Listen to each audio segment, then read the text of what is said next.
Good. Well, we're so glad you guys are here.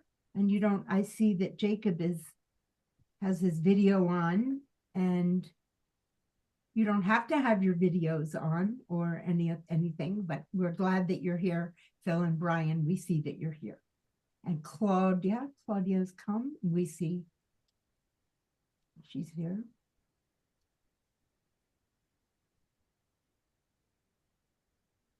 And you still have a few minutes to say hi, Nancy. Okay. You guys, you can unmute and say hi to Nancy. We have a few minutes. Hello, Nancy. Hello, Claudia. It's lovely to see you. Hello, Jake. It's wonderful to see you. And Phil, it's great to see you. Yeah.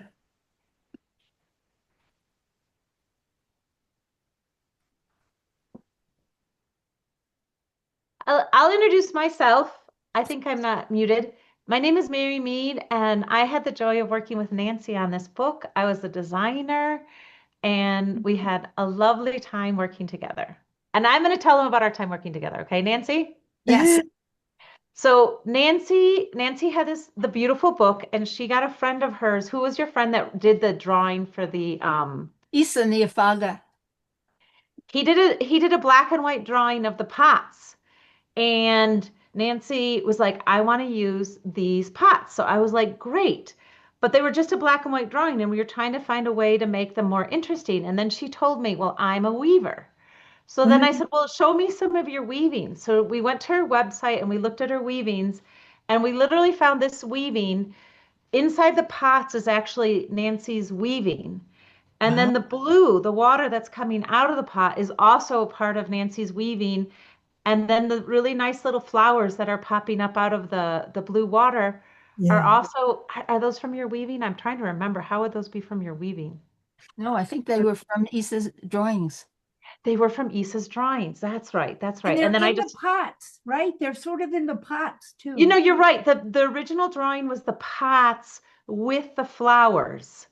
And so that's what we did. And so we just kind of, it's a Photoshop thing. So we just Photoshopped Nancy's weaving over to get the decoration on the pot and to get the water, and then Oh, tie it in with the flowers. Isn't that fun?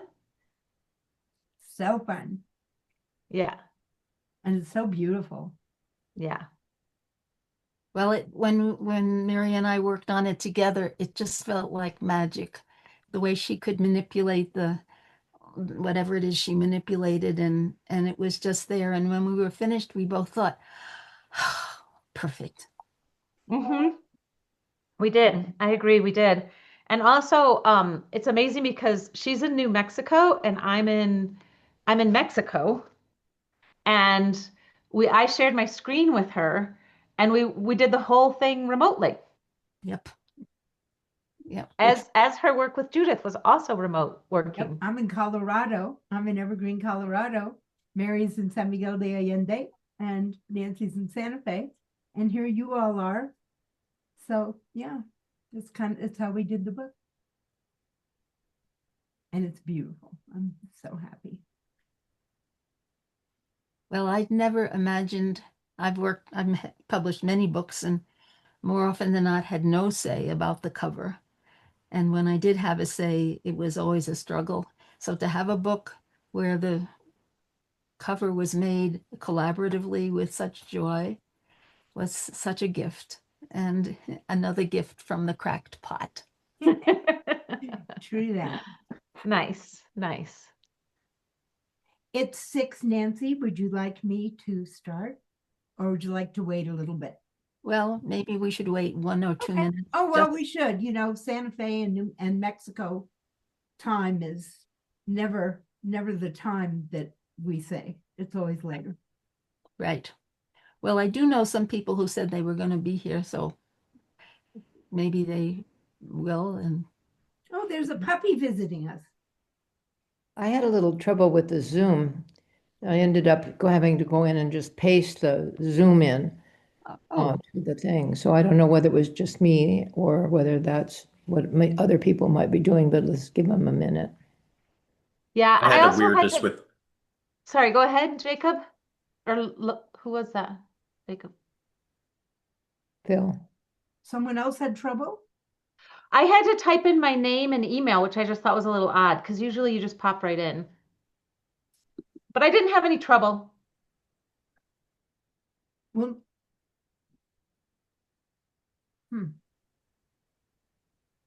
I would imagine, you know what though, Nancy? But You might take a look at your email. If people are writing you that they're trying to get in and can't, I can put the link in the chat and we can send the link. okay, I don't, but why don't you put the link in the chat? Okey doke.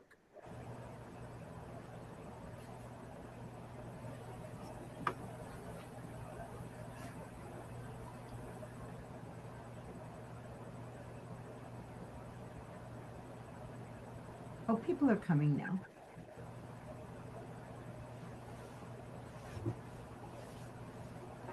Does that blue dot mean somebody is joining? No. Blue dot is my mouse. Okay. It's my mouse hopping around the screen, but I put the invitation in the chat in case. Okay. And I see that Stephen's here. Nancy's web person. I'm here. Hello. Eleonora. Stephen, I get a chance to thank you so much for all your help and our going back and forth and toing and froing about repetitive words. It No, it's no problem. was just wonderful. Shira is here. Eleora is here. You've had a few friends join. Adara and Eliora were very special people in my life because I would tell them stories when they were very little and they would say, "More stories, please." And so not only did I dedicate the book to them, but in the acknowledgments, I acknowledged the fact that they just loved to hear my stories and they were the best audience because amazingly, even when they were really young, 2, 3, 4, I would see them once a year, tell them a story. And then the next year I'd come back and one of them said, "Remember the story about the baby banging on the table? Could you tell us again?" And I was absolutely stunned. So if any storyteller ever needed an audience, it was the two of them because we would snuggle in the bed and I would just tell stories, some I made up and some from the world tales, and they just listened, and it was just such a special time. So I thank them both. Well, I think we could start.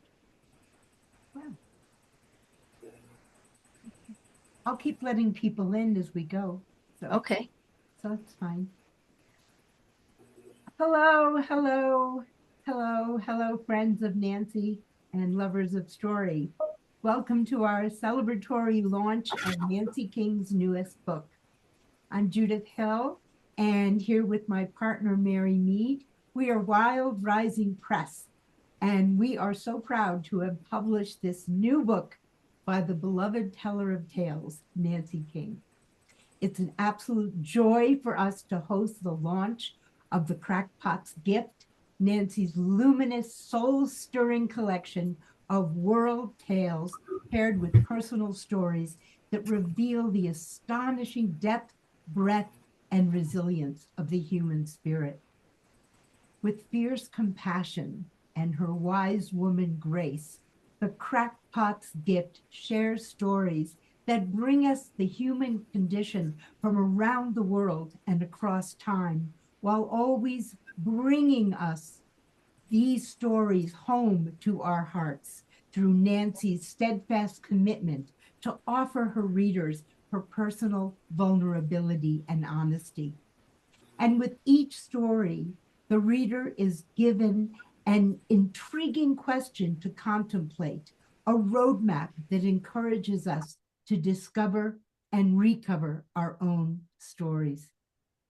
Nancy King tells it true, and this collection is a testament to the kind of beauty and connections we can make when we stay committed to the enduring power of story. The silken flow between world tales and personal story in the Crackpot's Gift invites the reader into the immersive magic of story and bridges old and new, near and far. This is a banquet of a book meant for inspiration, for browsing, for comforting, for challenging. It's a book that invites sharing and stories that invite telling and retelling. I'm going to introduce Nancy, even though she needs no introduction. And she'll be introducing a friend, I believe, yeah? And then telling us stories from her book and reading us one. And then we're going to end with a question and answer period. Please feel free to put your questions in the chat as well, and I can read them or call on you to read them at the end. And through our time together and starting right now, oh, Issa's here. Issa's here, Nancy. Good. I'm going to be posting the link to buy the Crackpots gift into the chat. And we're asking everyone to please go ahead and buy the Crackpots gift today. That's going to support its placement on the Amazon website. And importantly, and dear to us all, will be helping move Nancy's book into bestseller position, which I'm very excited for us to be doing. So I'm going to copy that and so I can paste it. And now I have the honor of officially introducing Nancy. All right. Nancy King, author of essays, plays, books on creativity and imagination, novels, and a memoir which very excitingly, Nancy is rewriting and will be issued in a completely new version probably next year. And she has, and that's her memoir, Breaking the Silence. So that'll be a new version for us all to enjoy next year. And Nancy writes monthly stories based on world tales, as you all know if you get her emails. She teaches in a variety of settings to people of all ages using her experience of trauma and her knowledge of the power of stories to heal and transform. And she creates a safe space, which she's absolutely beloved to people that know her for, this safe space that she creates for people to tell their own stories. Nancy lives, writes, weaves, and hikes, and boy, does she hike, in Santa Fe, New Mexico, with her once feral cat, Lyra. And from myself, I want to add that I know, because I've heard so many stories, that Nancy has shared her gift through schools and across the world her whole life. Many of these stories are in the book. And the people who, the lucky recipients of her warmth and wisdom, probably a lot of you are in the room here today. And Nancy has already been receiving many beautiful emails with praise and love for this beautiful book. So now it is my great pleasure to present to you our friend, your friend, Nancy King, sharing stories from her new book, The Crackpots Gift. The stage is yours, Nancy. Thank you. Thank you, Judith and Mary, most marvelous of publishers.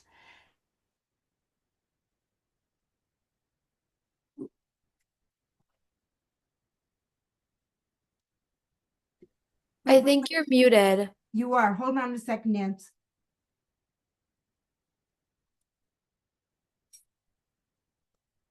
Sorry, Nancy. Can you hear me now? Yes, perfect. Please start over. Okay, I'll start again. So Issa Nifaga is the illustrator of the pots on the cover. He's an internationally renowned multimedia artist, activist, and illustrator. Issa, I want you to know how much I appreciate you, as well as your talent. The pots you designed for the cover of the Crackpots Gift perfectly illustrate the title story and invite readers to pick up the book. In fact, they got so interested in the cover, they forgot to look inside until I had to remind them there is something inside. And I would like to thank Jill Haig, Dr. Jill Haig from the UK. She's an emeritus professor of violence against women's studies and internationally renowned activist, for being part of the making of the Crackpots Gift, for writing the foreword, and her support and expertise were and are invaluable. So I'd like to start by saying stories matter. They saved my life when I was a child and keep me going during difficult situations. They offer wisdom, humor, perspective, challenge, and to me, most important in these troubling times, comfort. And I'd like to start the first story with What Else? The Cracked Pot. And it's a story that's really dear to my heart. And this version comes from China, but it's found in all countries. One of the things about world tales is they're found in slightly different versions all over the world. For example, researchers have found over 450 versions of Cinderella. So if you hear this story and you think, well, I've heard it a little differently, that's because it's found in so many places. So there was a water carrier and he had a yoke, and on each side of the yoke was a pot. And the perfect pot noticed that the other pot was cracked and it was dripping water. And the perfect pot said to the cracked pot, "You should be ashamed of yourself. You are ruining what's this man's work. He works so hard, and all you can do is drip, drip, drip." Well, the cracked pot was very ashamed of itself. And so it said to the water carrier, "I'm really sorry. You work so hard and you don't have as much water as you put in when you get home. I'm really sorry. Maybe you should replace me." And the water carrier said, "Well, let's wait till tomorrow." So the next day he filled the pots. And on the way home, he said to the cracked pot, "Look to the left. What do you see?" And the cracked pot said, "I don't see anything much. Dirt." Said the water seller, "Okay. Look to the right. What do you see?" And the cracked pot said, "Well, I see flowers." And the water carrier smiled and said, "Yes." He said, "When I noticed you went drip, drip, drip, I planted flowers. And every time we walk back home, you water the flowers." So I chose this book as the title to my book because it reminds me, here's something that's broken. It's neither fixed nor thrown away. It has value just as it is. And I think not all of us, I can't speak for the whole world. Many people feel broken and many people feel they should be fixed. And maybe we should rethink about what our gifts are instead of trying to fix or throw us away. So there's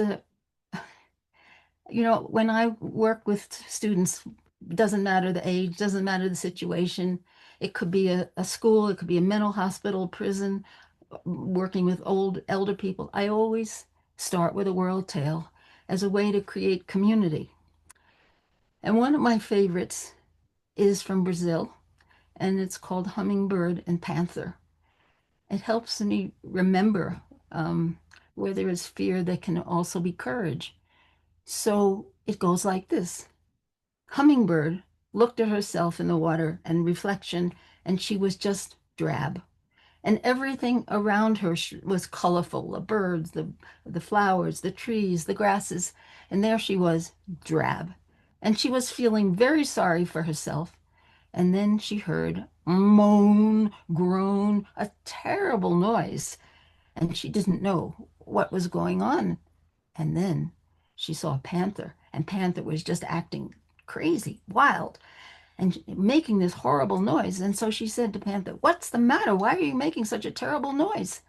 And he said, "Well, last night I accidentally stepped on Mouse Mother's nest, and she was so mad when I was asleep, she put mud on my eyes, and it hardened, and now I can't see. How am I going to find food? How am I going to live? What am I going to do?" And Hummingbird was not at all sympathetic. She said, "Well," she said, "you have your problem, I have mine. Everything around me is full of color, and I'm just drab."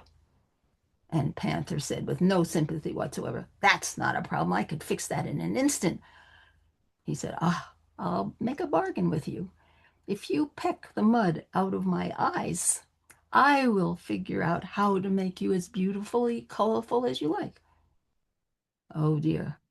Panther's mouth was bigger than Hummingbird, and in order to peck the dirt out, she would have to get very close, much closer than she ever wanted to get to Panther. But she also wanted to be colorful. So she said, okay, but remember, no biting. And so keep your mouth closed. So Panther nodded and she flew up, and very carefully she pecked all the mud out of Panther's eyes. And he opened them. He said, I can see, I can see. And she said, just a moment. We have a bargain? Oh, he said, right. Okay.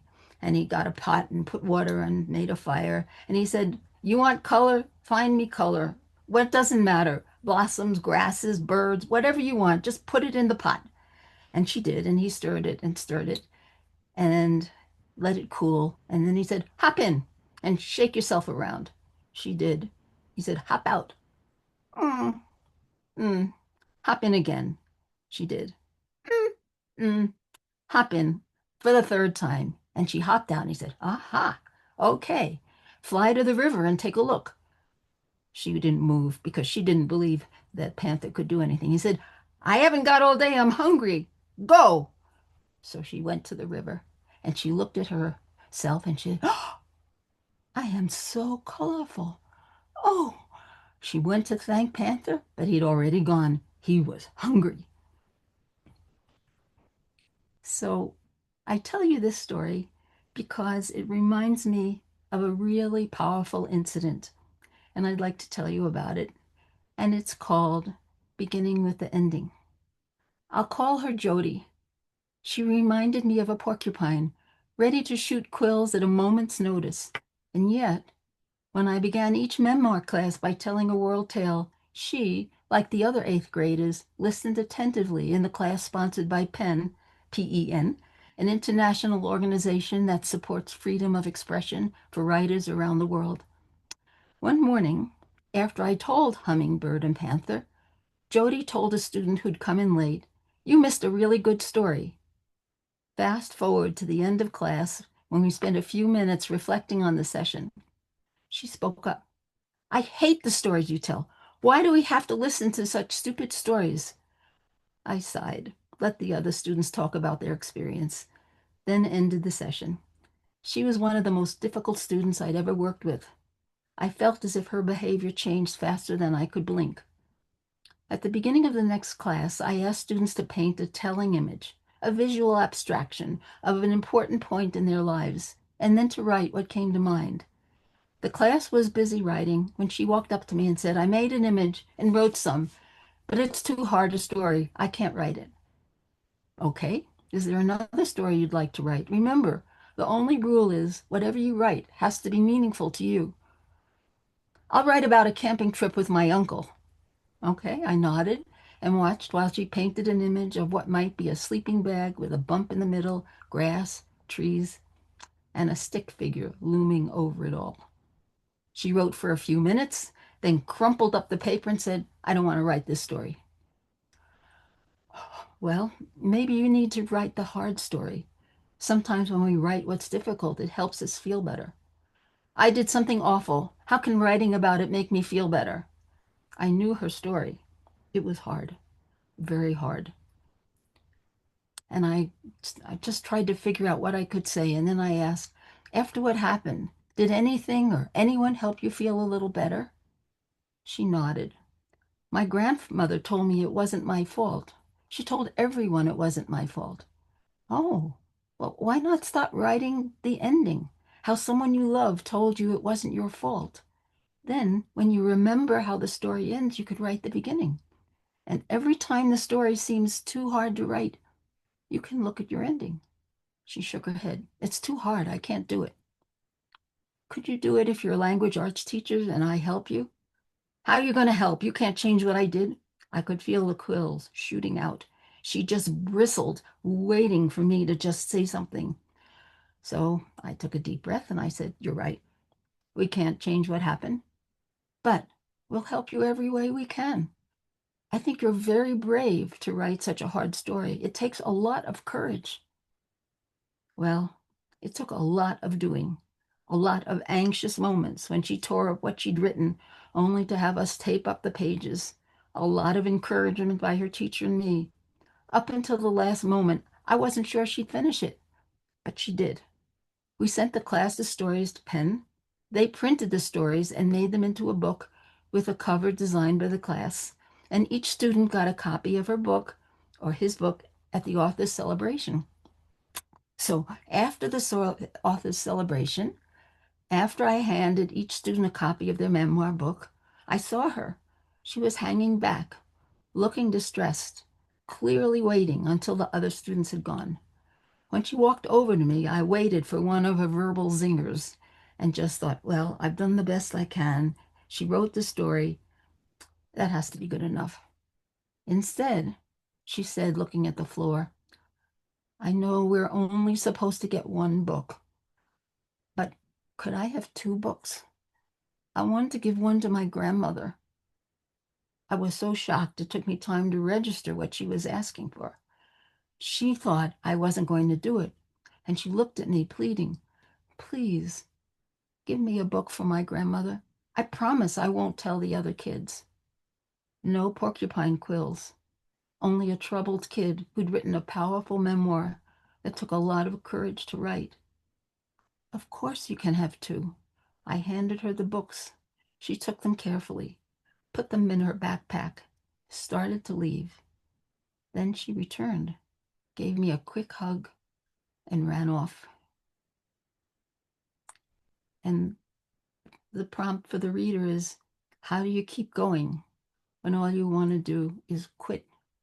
And let me tell you, working with her was harder than working with all the 16 others in the class combined, because I'll tell you what the hard story was. She was supposed to check on her mother, who was sick, and her mother was in the bathtub. And her father said, check on your mother after 15 minutes. But she was a kid, right? She had siblings and friends over, and they were playing. And she forgot to check on her mother until 45 minutes later. And when she got to her mother was dead. And her father told her, you killed your mother. And she was a mess.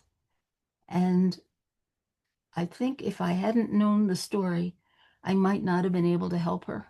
But because I knew the story, I could keep going. And I did tell her that I know what it's like to be accused of doing something you didn't do.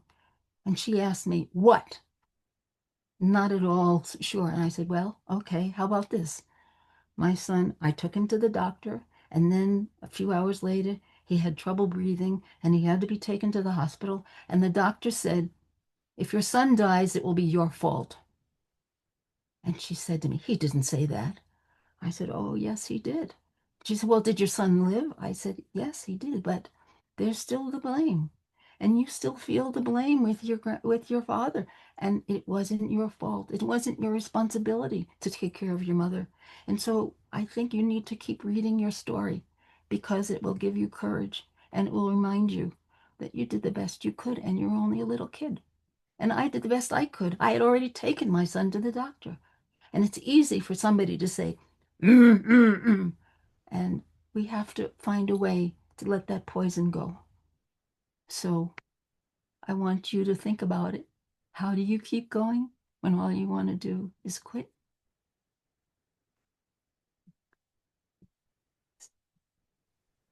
So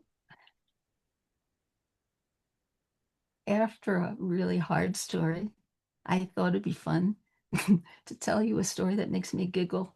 I mean, I can't say it will make you giggle, but so here it goes. It's called Curious Peculiarities, and it goes like this. So there was a mother who was going to visit her daughter who had just gotten married. So the mother went, and the husband wasn't there. It was just the three women, the mother, the daughter, and the mother-in-law. And they were eating, and then the light went out. And the mother-in-law said, oh, I will go and get a lantern. And the mother thought the mother-in-law had gone. So she told her daughter, this is a terrible meal, and the bed is not very comfortable, and I don't understand why I don't feel more welcome. And she went on and on and on until the daughter brought back the light. And the mother saw that she had said all these horrible things to the mother-in-law. And very quickly, she said, you know, I have a curious peculiarity. When the light goes out, my mouth just starts to go, and I have no idea what I'm saying, and it's usually nonsense. And the mother-in-law said, well, it's very interesting. I too have a curious peculiarity. When the light goes out, I am completely deaf.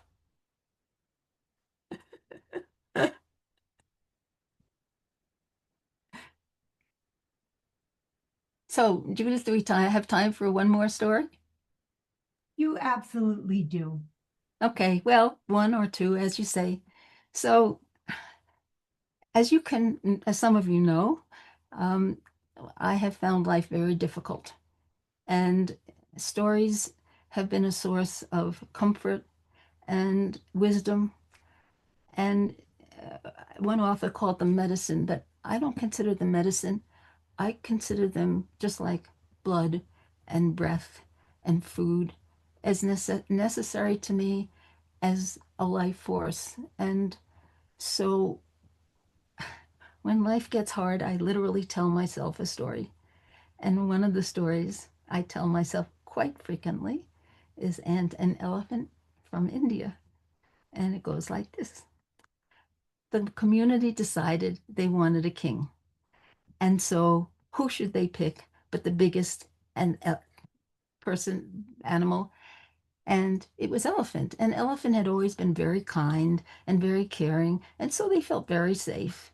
And also because he was the biggest person in the community, they thought if anybody tried to hurt them, Elephant would stand up for them. So they crowned him and they called him King Elephant. And you know what happened? Elephant suddenly changed. If he saw Mama feeding a baby, he snatched the food and ate it himself. He stepped on nests. He made a mess. And did he apologize? No. And now the community was in trouble. They had made him king, and he was the biggest, and he was causing trouble, and nobody knew what to do about it. So they called a meeting, unbeknownst to Elephant, because he was sound asleep. And they all talked about what they could do, what they could do, what could they do. And nobody had an answer. Everybody was afraid. Well, Ant said, I've been thinking about this. I have an idea how we can stop Elephant. Well, everybody laughed the first time they had laughed in a really long time, and they closed the meeting before giving Ant a chance to say what she thought. So Ant decided there'll be another meeting for sure. And there was. And once again, nobody had any idea. And Ant said, you know, I have an idea. I think I can stop Elephant. And they just laughed. You're the smallest of all of us. How are you going to stop Elephant when we're bigger than you and we can't do it? And Ant smiled and she said, well, if you'll give me a chance, I'll show you. Well, they were absolutely sure Ant couldn't do anything, but they didn't have any ideas. So, okay, they decided, Ant, if you think you can do it, go to it. Well, while they had been dithering and dallying about the meetings, Ant had been watching Elephant, and she noticed that after lunch, Elephant always took a nap. So the next time he took a nap, Ant went in through the elephant's trunk, up through his brain, and started to dance, having a wonderful time. And the elephant woke up and he said, what's happening? I have a terrible headache. And Ant said, it's me, and I'm dancing in your brain. And if you'd like me to stop, you have to promise to be as kind and as caring as you were before we appointed you king. I'm King Elephant. I can do what I want, when I want, how I want, if I want. You can't stop me. And Anne said, well, we'll see about that. And she started to dance again. Boop, boop, beep, boop, boop, boop, beep, boop, boop, boop, beep, boop. And his headache got worse and worse and worse until finally he said, "All right, I'll stop. I'll stop. I'll stop." And Anne said, "Well, it's fine for you to stop, but I need you to apologize to everybody you have hurt and to restore the damage you have caused. I'm King Elephant. I don't have to do anything I don't want." And Anne didn't say anything. She just started dancing again. Boop, boop, doop, boop, boop, doop, boop, boop, boop. And Elephant said, all right, just anything to stop the pain. I will do what you say. I will be kind. I will be caring. I will restore the damage." And Anne said, "And you will never do those terrible things again?" And Elephant said, "I will never do those terrible things again." And Anne said, "Good. But," she said, "I just want to remind you, I have a lot of relatives, and we all love to dance. Boop, boop, doop, boop, boop."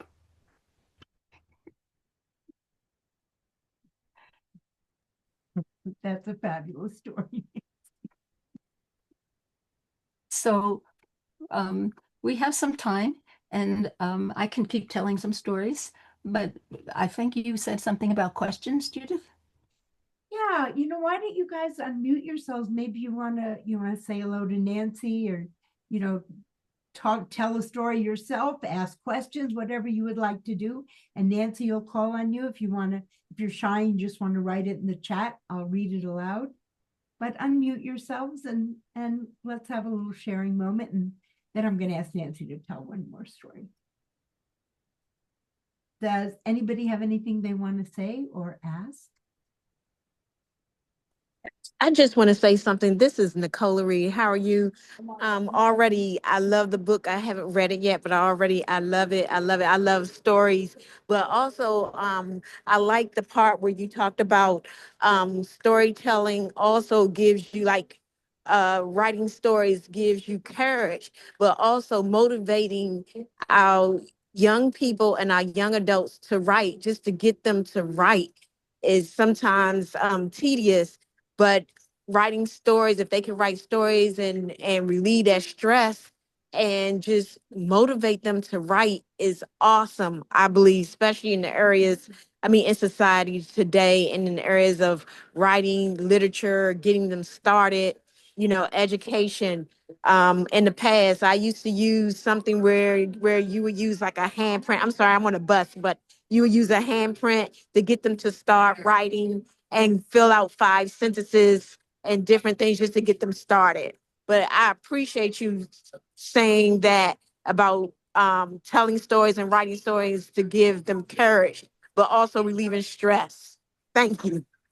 You're welcome. One of the things that I do to get kids started and adults started is I'm a great believer in finger paints and clay because those media are unmediated. So after I tell a story and after we get going, I ask my audience participants to paint an image that comes to mind and then write words that come to mind. And when they get stuck, like this young woman was stuck, I had her paint images of the parts that she couldn't write about. And once she put the image in on the paper, and it's just finger paint, takes less than a minute, it somehow connected with the nonverbal with the verbal, and it enabled her to keep going. And the fact that they had the images that they could keep was a way of encouraging them. And I agree with you. I think writing stories, telling stories, when I got this grant, the first group they gave me were the top kids, the smart ones, supposedly. And I felt like those kids get all the perks. So I said, from now on, and there were 3 more sets of sessions. I said, I want the kids who have failed their language arts tests. And I got them. And I'm sorry to say this, but one of the managers of Penn accused me of writing for these children because they had all failed their language arts tests. And I said, so you think I know the stories of 14 kids I barely met? And she said, but their language is so rich. And I said, it's not rocket science. We put 4 butcher paper things on the wall and I put bad, mad, sad, glad. And then they got out their thesauruses, or thesauri, whatever. And I said, find words that you could use for sad or bad or mad or glad. We just write them down. And then when they were writing and they said, I feel sad, I would say, well, that's a perfectly good word, but maybe you'd like to try one of these. And sometimes they did, and sometimes they didn't. But they all had stories to tell, and most of them felt they didn't have any stories to tell. They'd been so beaten down. And I said, one kid said, I don't have a story. And I said to him, you know, it's not really good to lie to the teacher. And he looked at me like, what? And I just laughed. And I said, of course you have stories. You have more stories than you know in you. And by the time we finish, you'll have so many stories, you won't know what to do with them. And it's right. It happened that way. Thank you. Thank you so much. Thank you very much for that story. That's a good one. I will definitely share. Thank you. You're welcome. And thank you for your comment. I appreciate it. Welcome. Bye-bye. Bye. Anyone else? Any other questions or comments or stories that you'd like to put in the cracked pot? I wonder, Nancy, it's Lola, how did you come about? Yeah, I know that you love the stories. How did you come about the idea of then beginning to tie these other stories that would be reflective of it? Was that a verbal thing that happened in a classroom? Like, how is this story like you? Or how did you make the transition from just learning stories to learning to tell the stories that are similar? Well, I think it started with me when I was little. Well, actually, I was teaching a course with a woman. We were teaching children's literature and drama, and we were talking about stories. And I said to her rather arrogantly, I don't read fairy tales. And she said, what do you mean you don't read fairy tales? Everyone reads fairy tales. I said, look, when I was a kid, I really needed a fairy godmother, and there was no fairy godmother to be seen or heard or felt. And if that kid could have a fairy godmother and I couldn't, I don't need to read about kids getting fairy godmothers. My colleague didn't say a word. She left, came back with a stack of books, fairy tales this high, and she said, over the weekend, I want you to read them all. Well, okay, I'm a good girl. If my colleague tells me to do something, I feel like I have to do it. So I started reading, and it was like, I don't quite know, maybe a dam opening up. But suddenly, every time I read a story, a memory would come. And it was so powerful. It was like I was there. And what kept me, because some of the memories, as those of you who've read my memoir know, some of those memories are pretty horrible. And it was the image of a fairy godmother that kept me going. And I thought, huh.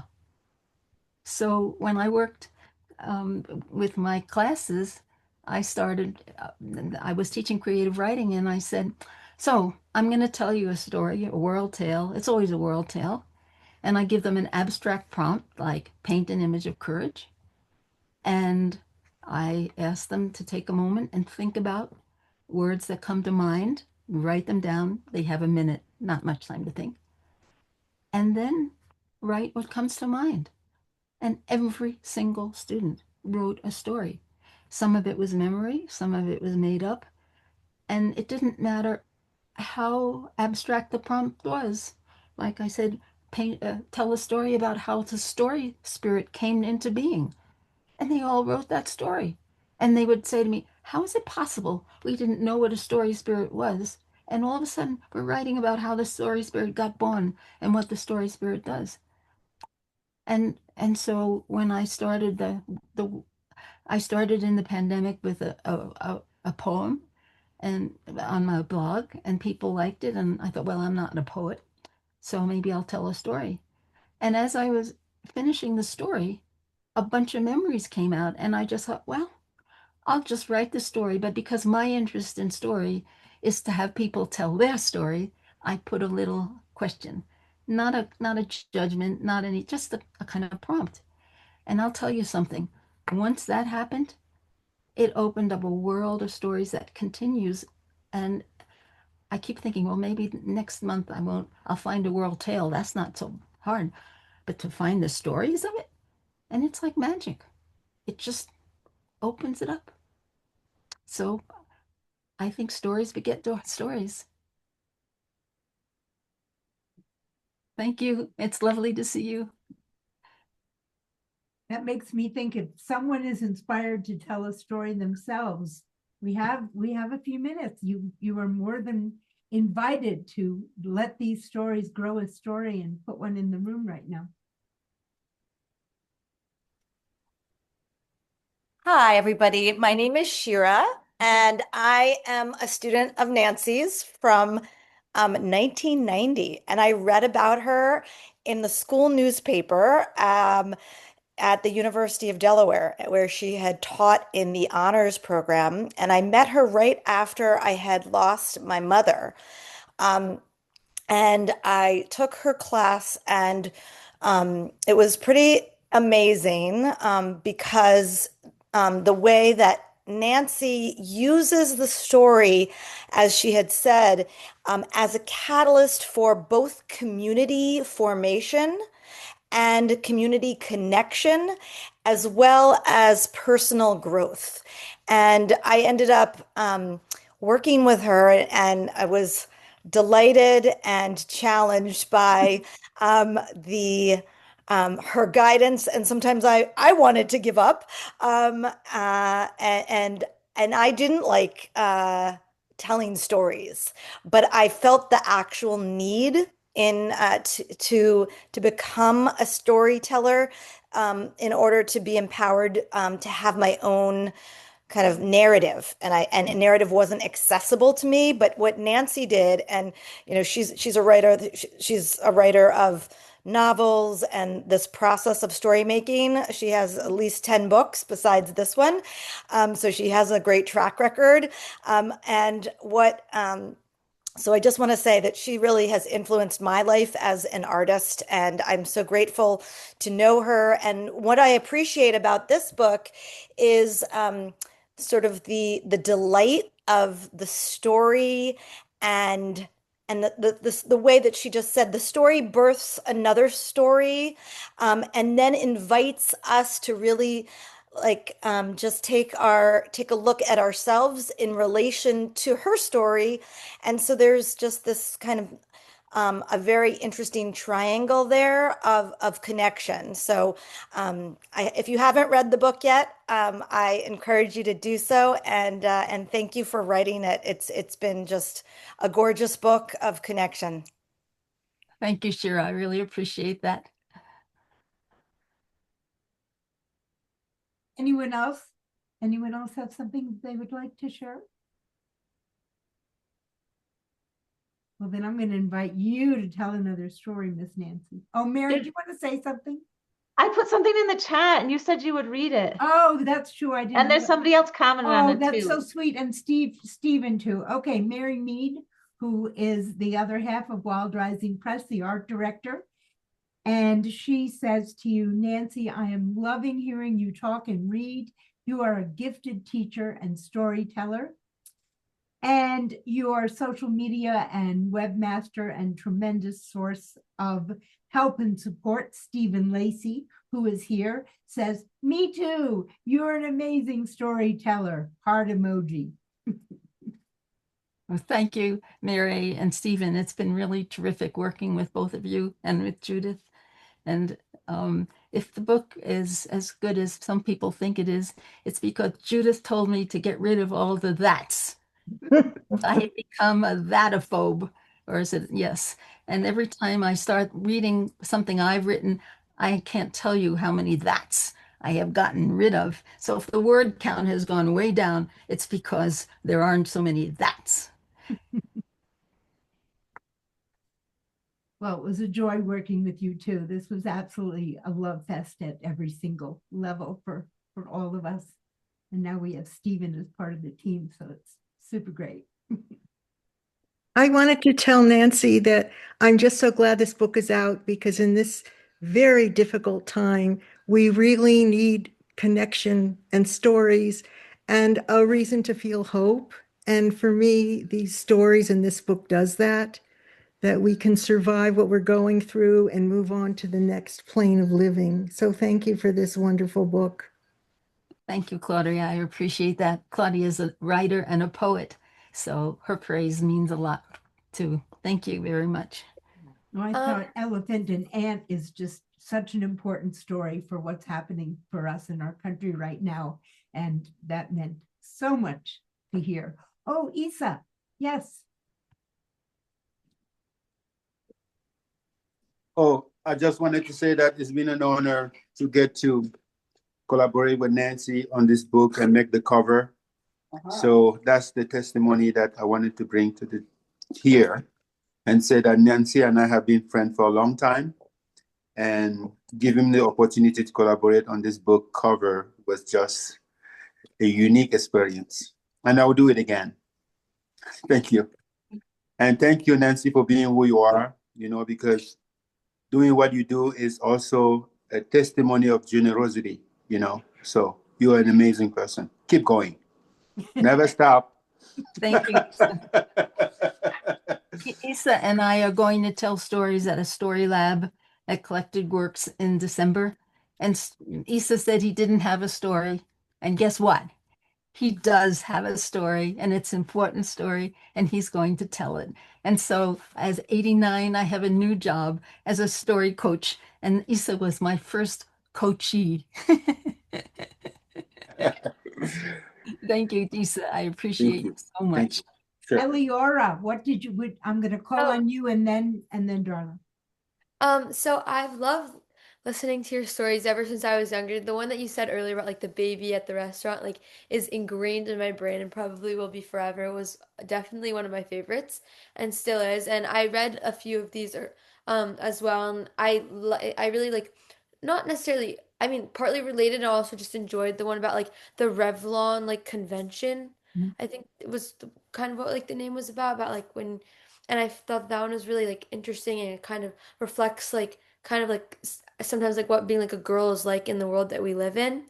And I just also wanted to ask like if there was a specific order of how you chose like which story should go where, and like the connections between the different order of the stories throughout the book.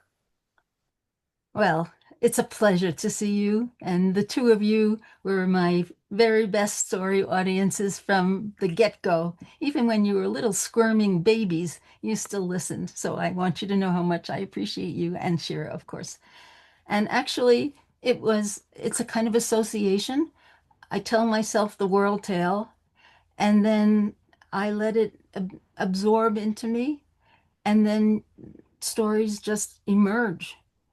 And of course, what's happening in the world affects me. So when something terrible seems to be always happening, but I felt like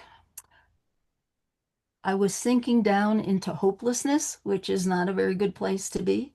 And so I would find a story that reminded me of what it means to keep going. Like the girl in the story I read, she had every reason to not go, to give up. And it was the story and telling the story that kept her going. And I don't know if it exactly healed her, but it enabled her to ask for what she wanted, which was 2 books for her grandmother. And that was a big, big thing for her. And I trust the story. I rest on the story. The story is a container for what the group does, but it's also a container for me. And when life gets really, really difficult, a story, when I was, I've been dealing with leukemia since 1985, and I would sit in the waiting room feeling despair. Am my count's going to be okay? What's some medicine going to do to me? And it was just horrible. And then I told myself a story. I didn't even know it came from Santa Fe, about how the people came to the world that is. And it's a story about finding your way when you don't know where you're going. And the ending of the story is these people go to the place of life and they don't know how to go, but they follow Grandmother Spider's words. If you see a strange creature that reminds you of me, or if you see a creature that reminds you of Mole, you'll know you've come home. And so they're walking and it's tiring and it's hot and they don't know where they're going. And in so many stories, people go, they don't know where they're going. They don't know how they're going to get there. They don't even know what there looks like. And in this particular story, they see something and the woman says, "Oh, it reminds me of Grandmother Spider." And the man said, "Oh, it reminds me of Mole because it was Turtle." And Turtle had just pushed its head in, and there was the web on its back. And I told myself that story. And as I was telling myself that story, the hopelessness dissolved. And I thought, well, I can keep going. And so that's that's how stories work inside me. Thank you so much for your question. I appreciate it. And Judith, We back have to you. we have one more question. Oh, okay. Unmute, please.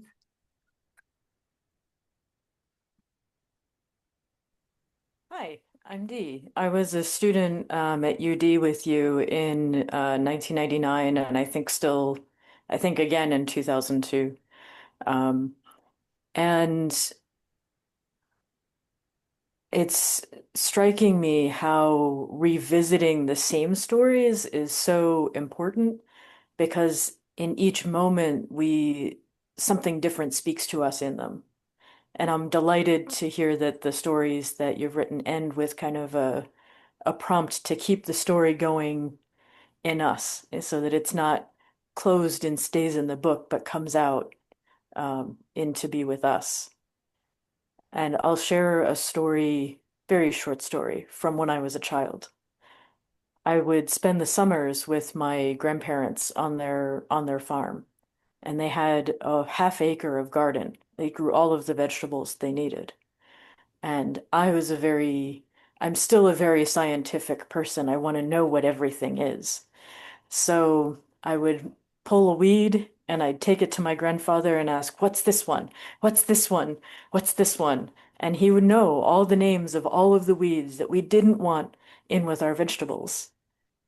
And one time I pulled a weed and I thought it looked kind of familiar, that it was a strange weed. And I took it to my grandfather and he said, "That's not a weed, that's a watermelon." But it was in with the corn. And sometimes we're just the right thing in the wrong place. But that doesn't mean that we're really in the wrong place.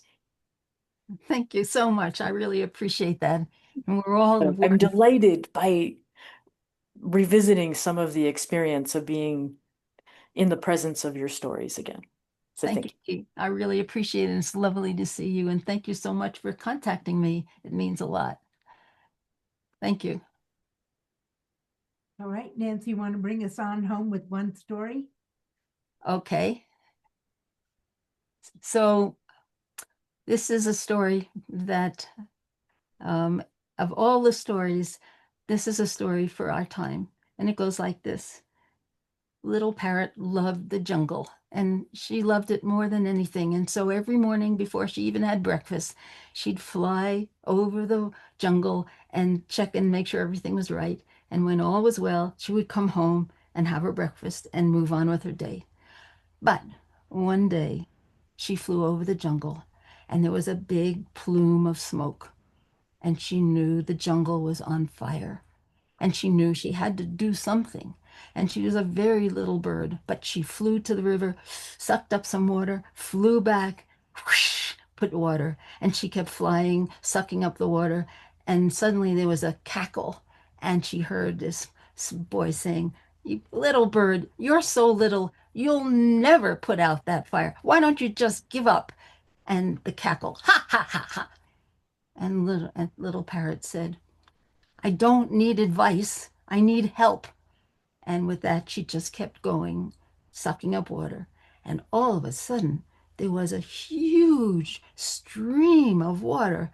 And after a while, the fire was out, and little Parrot was exhausted. But she looked up to see where this help came from. And she looked, and she saw Eagle, the biggest bird in the jungle. And she said, "Oh, Eagle, thank you so much. The fire would have..." Oh, she could barely speak, but she was so full of gratitude. And Eagle said, "It is I who must thank you."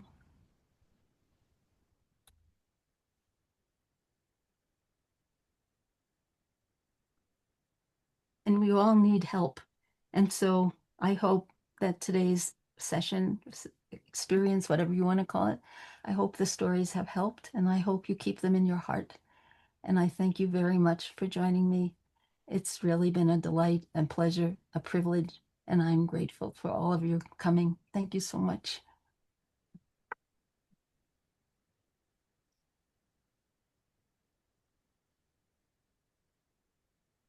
Thank you, Nancy. And thank you, everyone, for your stories, for your presence, for your comments, for your beautiful smiling faces, for your emojis, and your silent clapping. And now Lucinda has said, thank you so much, Nancy.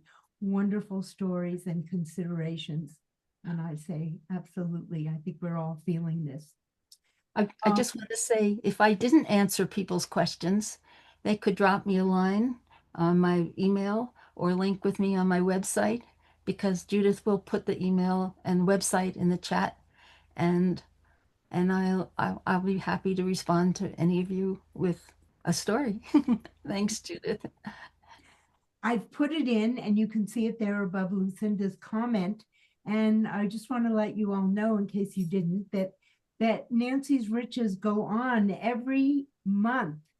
She sends out a monthly email with world stories that I promise you are as delicious as what we just heard. They spark thought, they open your heart and your mind. And if you go on her website, and I put the link in the chat, you can subscribe and you'll get those emails every month. And when you go, if you go on her website and you get her emails, you can find out where you can hear Nancy telling stories. And you can also, if you like, buy an autographed copy of The Cracked Pot. And she tells you exactly how to go on PayPal and what is involved in getting a beautifully signed book from our Nancy. So please take a moment if you want to connect with her and copy those out of the chat. So again, I just want to thank everyone for coming and supporting this beautiful book, for supporting stories, for supporting Nancy. And just to say, The Cracked Pot's gift is not only a magnificent work of art, it's an act of compassionate, enlivening healing.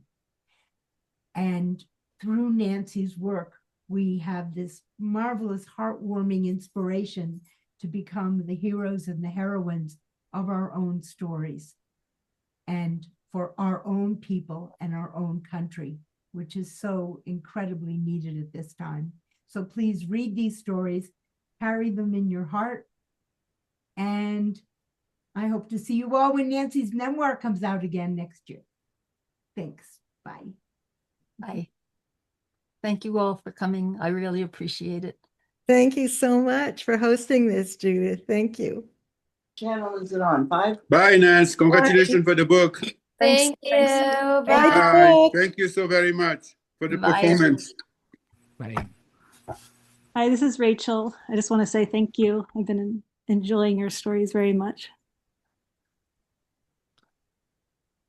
It has been a complete joy, Nancy, and I love seeing your friends. And Judith, I put the link for Amazon to buy the book in the chat. Yeah, I put it into a bunch of times. Okay. And I'm going to email, and Stephen will be sending out the website and the email and the link to buy the book. Thanks, Mary. Thanks for doing that. Thanks for the story, Dee. Thanks. And thanks for all of you for coming. I really appreciate it. I thought I didn't have a story, and then one was right there. That's the way it works. That's the way it works. Thanks, Nancy. It was Good lovely. night. Thank you so much. And thanks, Rachel, for coming. I appreciate it. And thank all of you for coming.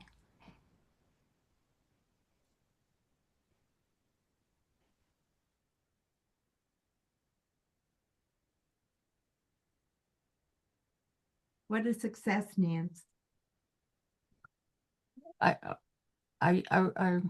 Are we live, just the two of us? I'm going to